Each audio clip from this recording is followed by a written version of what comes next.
Hello everyone, welcome to Wikipedia. This is Ankur Pawar. Hope you all are doing well.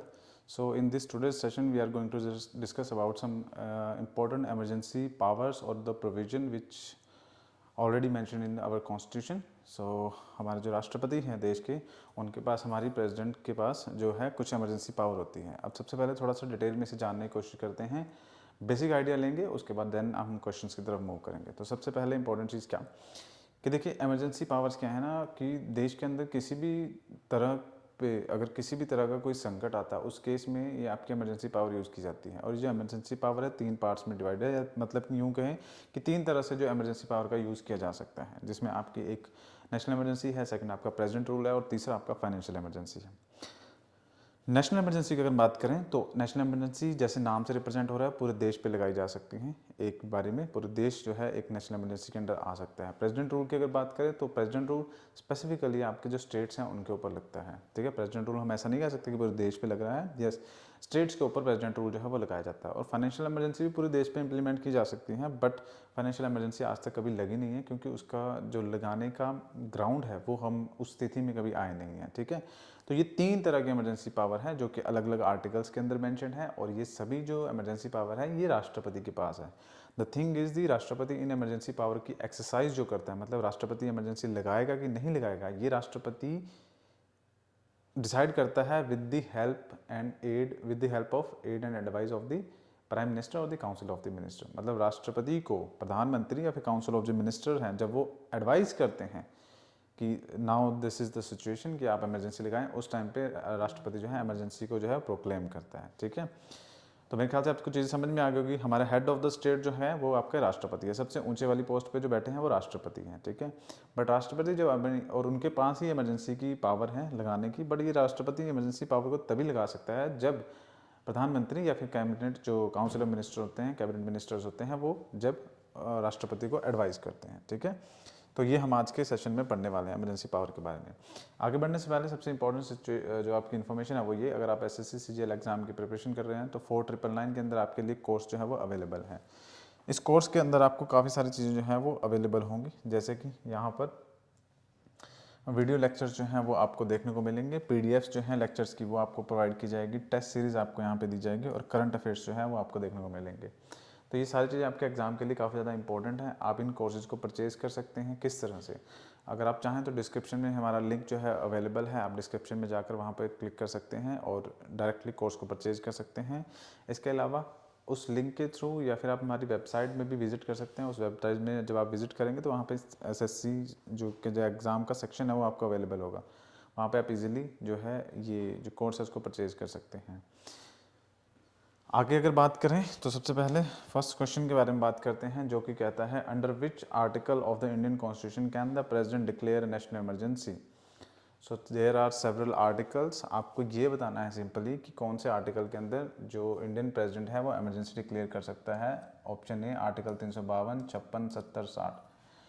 Question ज़्यादा difficult तो नहीं है, बिल्कुल normal सा क्वेश्चन है क्योंकि इमरजेंसी इंपॉर्टेंट टॉपिक है ऑब्वियसली. और उस इंपॉर्टेंट टॉपिक में भी कि आपका नेशनल इमरजेंसी कौन से आर्टिकल के अंदर लगाई जा सकती है ये आसान ही बनता है. ठीक है, बट मैं आपको कुछ चीज़ें बताऊंगा जो इस क्वेश्चन से रिलेटेड होंगी और वो चीज़ें जो हैं आपके एग्जाम में हेल्प करेंगे. ठीक है, तो इस क्वेश्चन का राइट आंसर जो है वो ऑप्शन ए है, आर्टिकल 352. आर्टिकल 352 के अंदर जो प्रेसिडेंट है वो नेशनल इमरजेंसी जो है वो प्रोक्लेम कर सकता है. बट एक चीज़ ध्यान रखेंगे कि नेशनल इमरजेंसी प्रोक्लेम करने के कुछ ग्राउंड्स हैं, जैसे कि क्या होगा, या तो हमारा देश किसी वॉर में हो, मतलब युद्ध जैसी स्थिति है, या फिर एक्सटर्नल एग्रेशन हो रहा है, मतलब बाहर से कुछ जो लोग हैं भारत के अंदर हमारे देश के अंदर घुसने की कोशिश कर रहे हैं, या फिर आर्म्ड रिबेलियन हो जाए हमारे देश के अंदर. अब इन तीनों में डिफरेंस है. कई बार क्या होता है ना, क्वेश्चन इस तरह से भी पूछा जाता है कि what are the grounds to proclaim the national emergency. आपको ये सिंपल क्वेश्चन नहीं पूछा जाएगा कि आर्टिकल कौन सा है, बट ग्राउंड्स पूछ लिए जाएंगे, तो आपको ग्राउंड्स भी पता होना चाहिए. पहला तो हमने कहा वॉर, मतलब कि जंग छिड़ जाती है हमारी, चाइना के साथ जो है जंग हो जाती है, तो उस केस में नेशनल इमरजेंसी प्रोक्लेम की जा सकती है.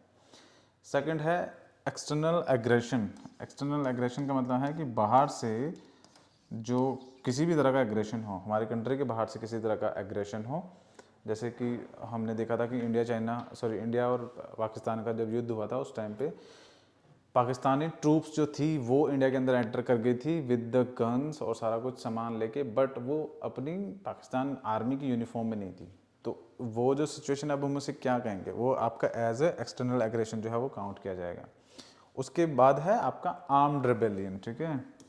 आर्म्ड रेबेलियन मतलब देश के अंदर ही रेबेलियन जो है वो हो जाता है, but with the help of the arms, मतलब गन्स वगैरह लेके इस तरह से कुछ तरह से आपका जो है वो रिबेलियन छिड़ जाता है। तो उस केस में आपकी नेशनल इमरजेंसी जो है वो प्रोक्लेम की जा सकती है। एक्सप्लेनेशन की अगर बात करें, article 352 is the right answer. Article 352 of the Indian constitution provides the power for the president to declare national emergency in case of the war, external aggression और द आर्म्ड रिबेलियन। ये 3 grounds आप हमेशा याद रखेंगे, ठीक है। ये 3 grounds आप हमेशा याद रखेंगे। And the emergency may be declared for the whole of the India और पार्ट ऑफ इट। अब ये भी ध्यान रखेंगे कि मैंने कहा नेशनल इमरजेंसी पूरे इंडिया पे इंप्लीमेंट की जा सकती है। ये केस है कि पूरे इंडिया पे इंप्लीमेंट किया जा सकते हैं, और एक सिंगल मतलब कुछ पार्ट, कुछ मतलब 2-3 स्टेट्स पे भी इंप्लीमेंट किए जा सकते हैं, तो पार्ट ऑफ इंडिया भी हो सकती है। ऐसा ज़रूरी नहीं है कि जब करनी पड़ेगी तो पूरे देश पे करनी पड़ेगी। तो ये 3-4 क्वेश्चंस यहाँ से निकलते हैं। आई होप आपको समझ में आएंगे, आपके एग्जाम में काफ़ी हेल्प करने वाले हैं।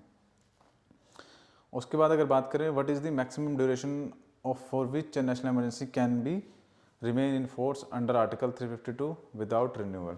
अब आप 2-3 चीज़ें यहाँ पे ध्यान रखेंगे कि इन्होंने क्वेश्चन तो पूछा है कि मैक्सिमम ड्यूरेशन क्या हो सकती है, ठीक है, ये तो समझ आ गया मैक्सिमम ड्यूरेशन, बट यहाँ पे एक और चीज़ है, उन्होंने कहा विदाउट रिन्यूअल, मतलब रिन्यू नहीं करना है उसे।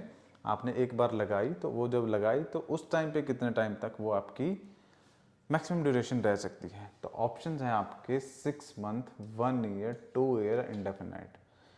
तो यहाँ पर अगर आप देखेंगे तो नेशनल इमरजेंसी किस तरह से प्रोक्लेम होती है और उसका प्रोसेस क्या है, कितने टाइम के लिए वो आपकी लगाई जा सकती है। तो राइट आंसर रहेगा 2 साल।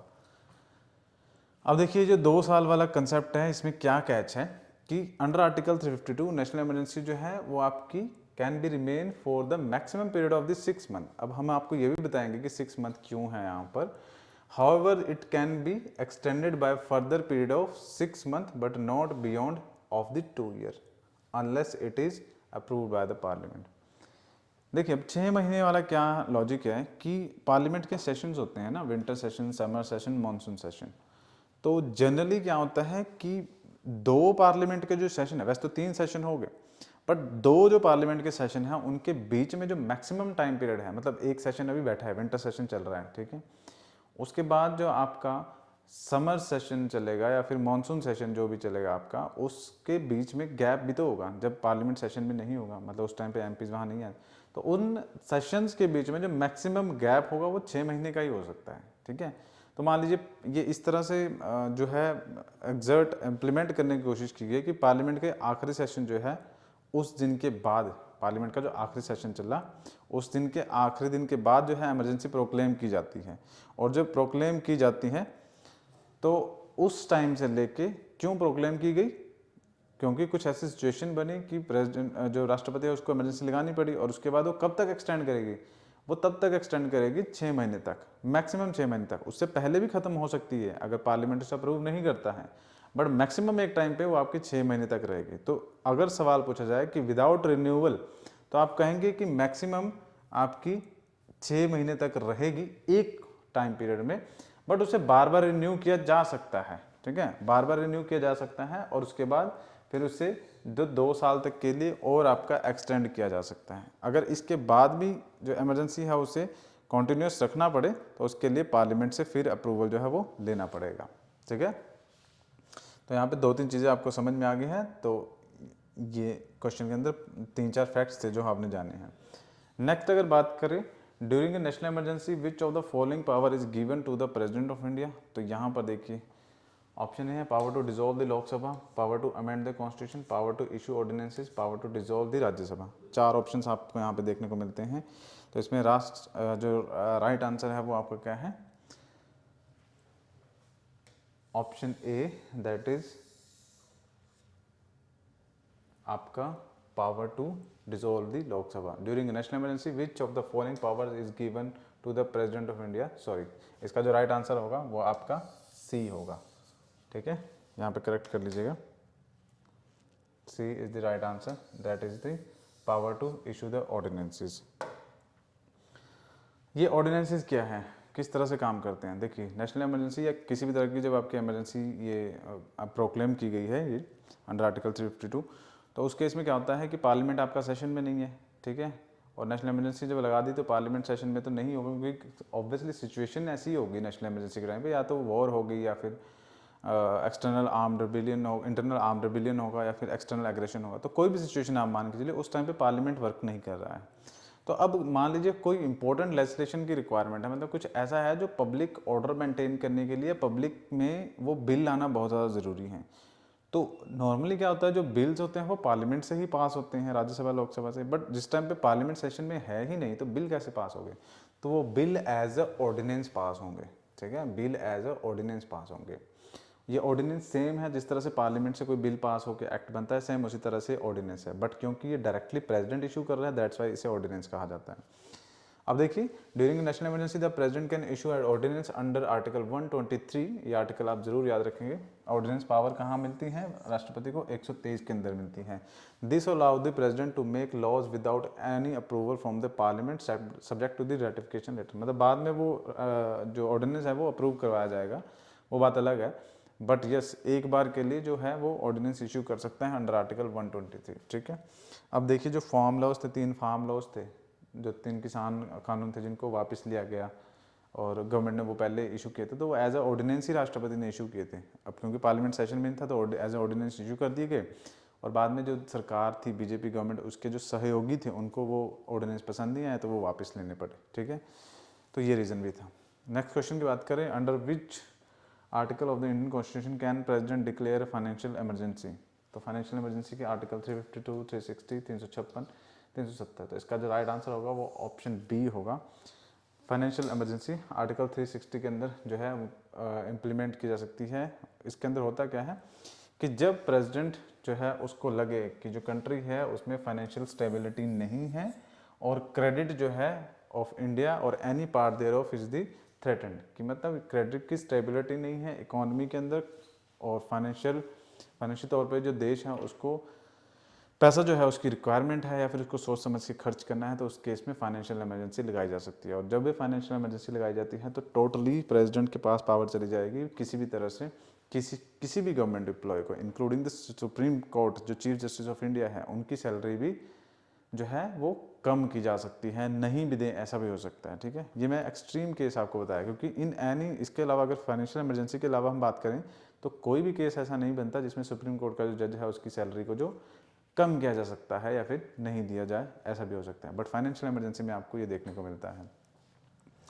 नेक्स्ट अगर हम बात करें, विच of the following is true about the proclamation of the emergency under article 360 president rule. देखिए आर्टिकल 356 के अंदर प्रेसिडेंट रूल जो लगाया जाता है उससे संबंधित कौन सी स्टेटमेंट यहाँ पे ट्रू है। It can be imposed only if the state legislature passes a resolution. It applies only to the whole country. It can last for maximum 6 months and can be renewed indefinitely. It applies when the president believes that governance of a state is not possible. तो यहाँ पे जो right answer रहेगा वो option D रहेगा। तो पहले president rule के बारे में थोड़ा सा समझते हैं। प्रेसिडेंट रूल देखिए आर्टिकल 356 के अंदर तब लगाया जाता है जब कोई जो स्टेट है the state is not working according to the constitution, और जब जो स्टेट है अपना कार्य जो करना जो स्टेट को चाहिए, राज्य जो है उसको करना चाहिए, वो करने में सक्षम ना हो, तो उस केस में जो राष्ट्रपति हैं वो प्रेसिडेंट रूल जो है वो प्रोक्लेम कर सकता है। देखिए it applies when the president believe that the governance of the state is not possible. Article 356 कहता है president rule allow the president to impose an emergency in the state if the president believe that the governance of the state cannot be carried on in accordance with the provision of the constitution. It may last for 6 months, मतलब कि 6 महीने रह सकती हैं, but can be extended for a period of maximum 3 years with the periodic approval from the parliament. कि देखा जाए तो आपका जो मैक्सिमम पीरियड जो है वो 3 साल रह सकता है, बट टोटली डिपेंड करता है पार्लियामेंट का अगर अप्रूवल मिलता है। बट एक बारी की अगर मैं बात करूं तो उस एक बारी में लगभग 6 महीने के लिए जो आपका ये प्रेसिडेंट रूल है वो वहाँ पे प्रोक्लेम किया जा सकता है। अब देखो प्रेसिडेंट रूल की अगर मैं बात करूँ तो प्रेसिडेंट रूल होता है कैसे, किस तरह से है और क्या किस तरह से काम करेगा।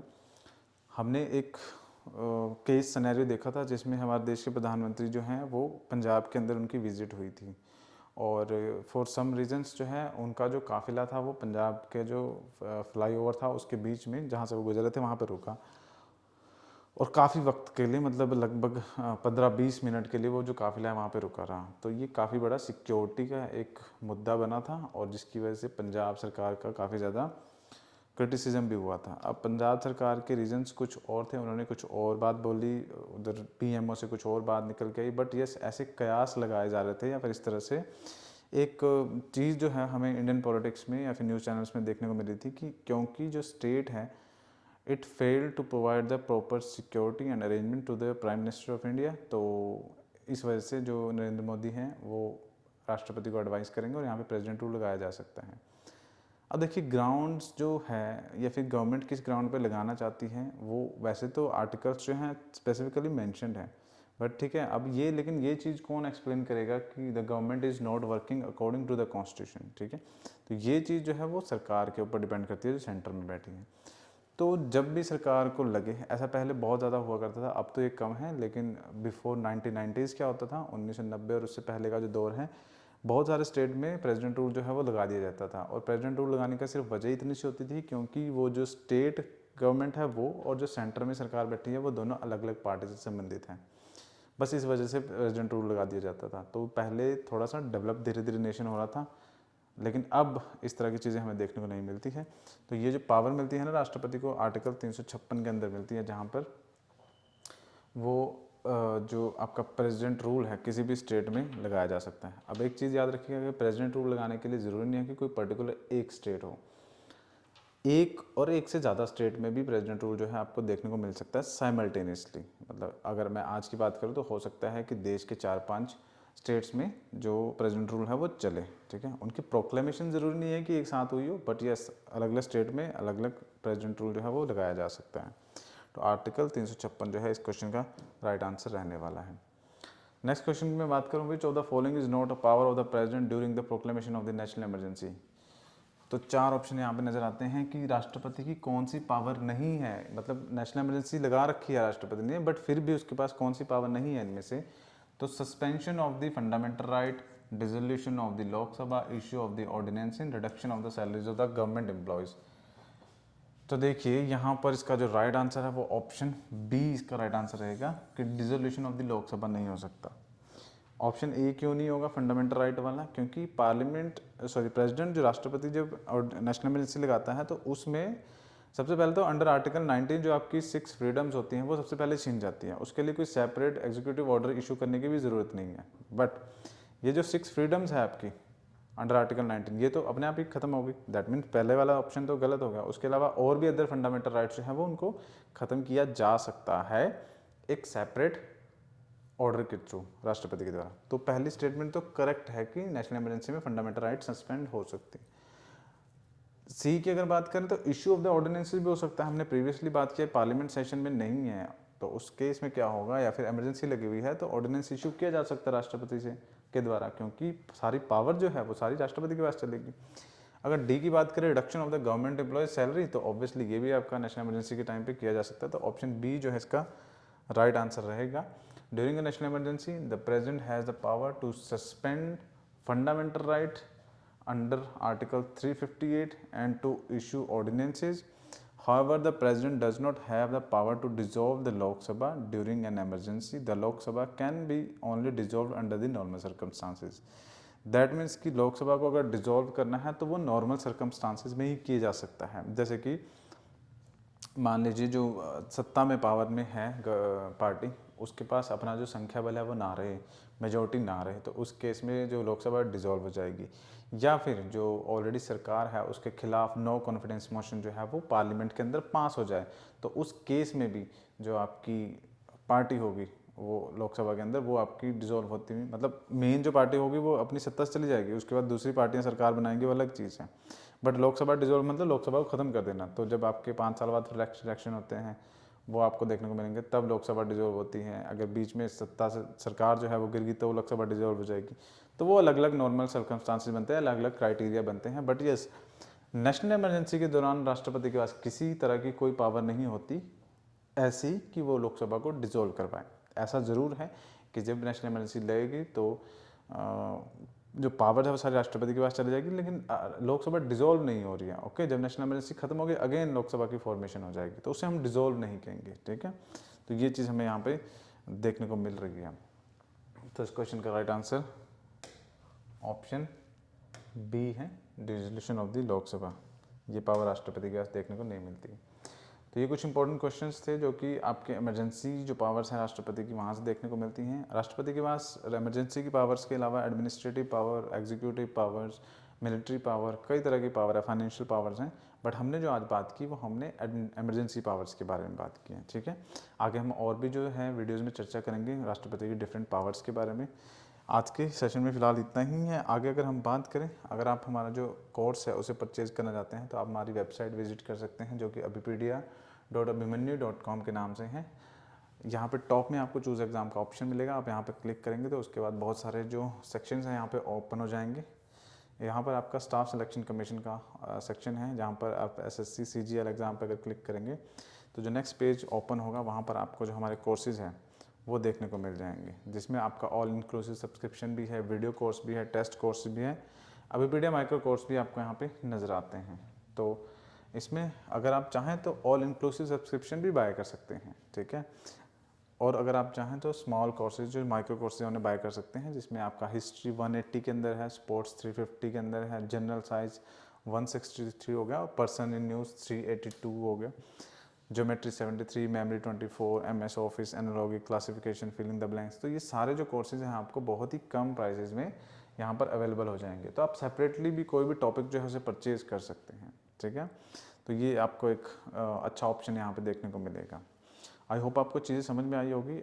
आज के सेशन के अंदर किसी भी तरह कोई डाउट है कमेंट सेक्शन में आप पूछ सकते हैं। इसके अलावा अगर बात करें तो अगर आप चैनल पर नए हैं तो चैनल को सब्सक्राइब कीजिएगा, बेल आइकन को भी प्रेस कीजिएगा, ताकि जो नेक्स्ट अपडेट आएंगी वीडियोस की, क्योंकि वो हर हफ्ते आपको देखने को मिलेगी, ये आपकी प्रिपरेशन में हेल्प करेगी। ठीक है, तो जो अपडेट्स आएंगे वो आपको तभी उनकी नोटिफिकेशन देखने को मिलेगी जब आप बेल आइकन प्रेस करेंगे।